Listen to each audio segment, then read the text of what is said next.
Welcome to Revenge Chronicles. The first time Mrs. Henderson called my daughter a slur, I was pulling weeds in my front garden. Maya was 7, riding her pink bicycle in careful circles on our driveway, her braids bouncing as she pedaled. The word hit the air like a slap, sharp and ugly, coming from the woman watering her pristine roses next door. Maya stopped pedaling. Her small hands gripped the handlebars as she looked at me with confused eyes. "Mama, what did that mean?" I stood up slowly, dirt falling from my gardening gloves. Mrs. Henderson was already retreating into her house, but not before shooting me a look that made my stomach clench. 3 years we'd lived on Maple Street. 3 years of forced smiles and careful politeness. I thought I'd been building something safe for my daughter. "Nothing important, baby," I told Maya, my voice steadier than my hands. "Come inside for lunch." That night, I called my sister Rachel in tears. "Maybe we should move," I whispered into the phone after Maya fell asleep. "Don't you dare," Rachel said fiercely. "You worked 2 jobs to afford that house. You belong there just as much as anyone else." But belonging and being welcomed were 2 different things. Over the next 2 years, the incidents piled up like autumn leaves. Mrs. Henderson would slam her windows shut when Maya played in the backyard. She'd make pointed comments about certain people lowering property values when other neighbors were around. Once, I caught her moving our trash cans back onto our lawn after garbage pickup, claiming they were blocking her view. I documented everything. Dates, times, witnesses when there were any. I told myself I was being paranoid, that maybe I was reading too much into things. But then Maya turned 9 and everything changed. It was a Tuesday afternoon in October. Maya was walking home from school, backpack bouncing, when I saw Mrs. Henderson intercept her at the end of our driveway. Through my kitchen window, I watched my daughter's shoulders slump as the old woman leaned down, speaking directly into her face. I was out the door before I could think. "Maya, come inside," I called, my voice carrying more edge than I intended. Mrs. Henderson straightened up, her gray hair perfectly styled, her smile sharp as broken glass. "We were just having a little chat about keeping noise down during the day. Some of us work from home." Maya reached my side, her face crumpled with confusion and hurt. She said I was too loud and that people like me don't belong in nice neighborhoods. The words hit me like physical blows. This wasn't about noise or property lines or any of the other excuses she'd been hiding behind for years. This was about my beautiful, brilliant daughter being made to feel ashamed of existing. "Mrs. Henderson," I said, keeping my voice level with tremendous effort, "please don't speak to my daughter again." She laughed, a sound like rustling paper. "This is a public sidewalk. I'll speak to whoever I please." That night, Maya asked me why some people were mean to others just because of how they looked. I held her close, feeling the weight of every careful answer, every way I'd tried to shield her from this reality. But 9 years old was too young to lose that innocence, and too old to protect completely. "Some people have hurt in their hearts that makes them want to hurt others," I told her. "But that's their problem, not yours. You are perfect exactly as you are." The breaking point came 3 weeks later. I was running late from a work meeting when I got a call from Maya's school. She'd been in a fight on the playground. My quiet, gentle daughter had pushed another child. When I arrived at the principal's office, Maya was sitting small and defiant in an oversized chair, her uniform rumpled. The other child, a boy from her class, had a scratch on his arm. "Maya's never been in trouble before," Principal Martinez explained carefully.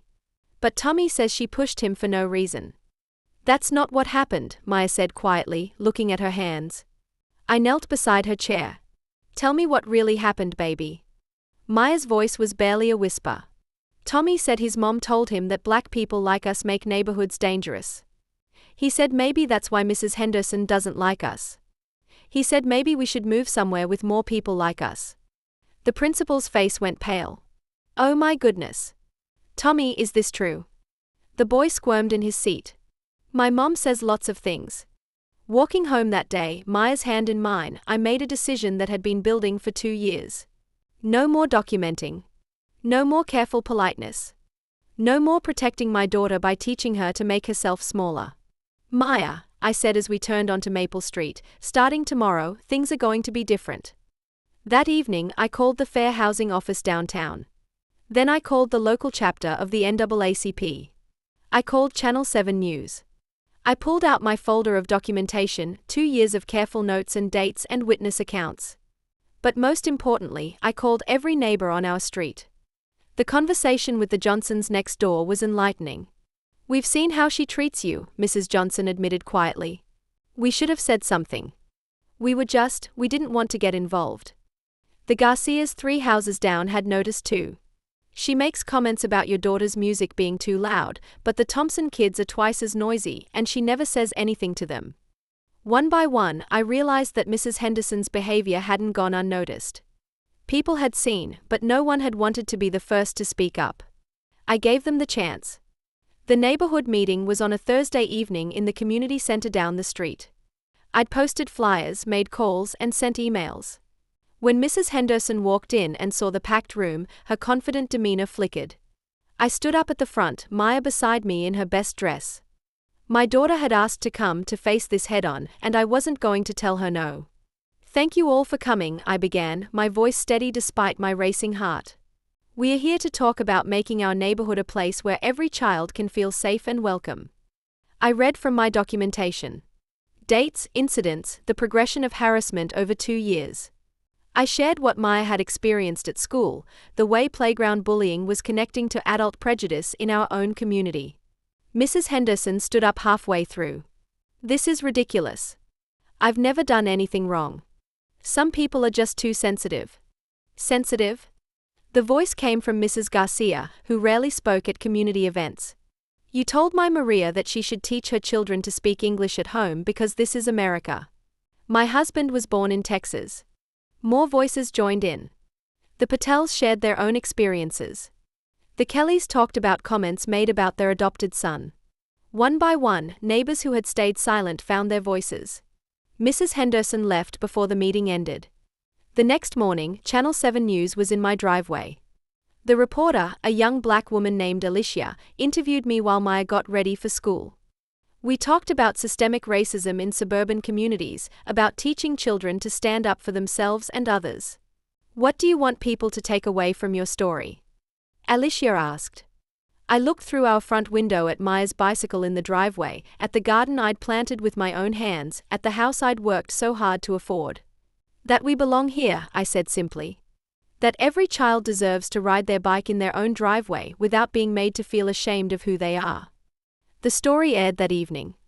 By morning, our mailbox was full of letters from families across the city sharing their own experiences. The Fair Housing Office opened an investigation. The school district implemented new anti-bullying policies with specific focus on racial harassment. Mrs. Henderson's house went up for sale 2 weeks later. The day she moved out, Maya and I were planting new flowers in our front garden. The moving truck pulled away without a goodbye, which was perfectly fine with us.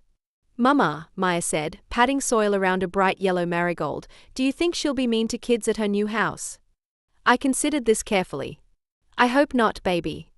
I hope she learned something from what happened here." Maya nodded seriously. "Maybe she'll remember that being mean doesn't make anyone happy."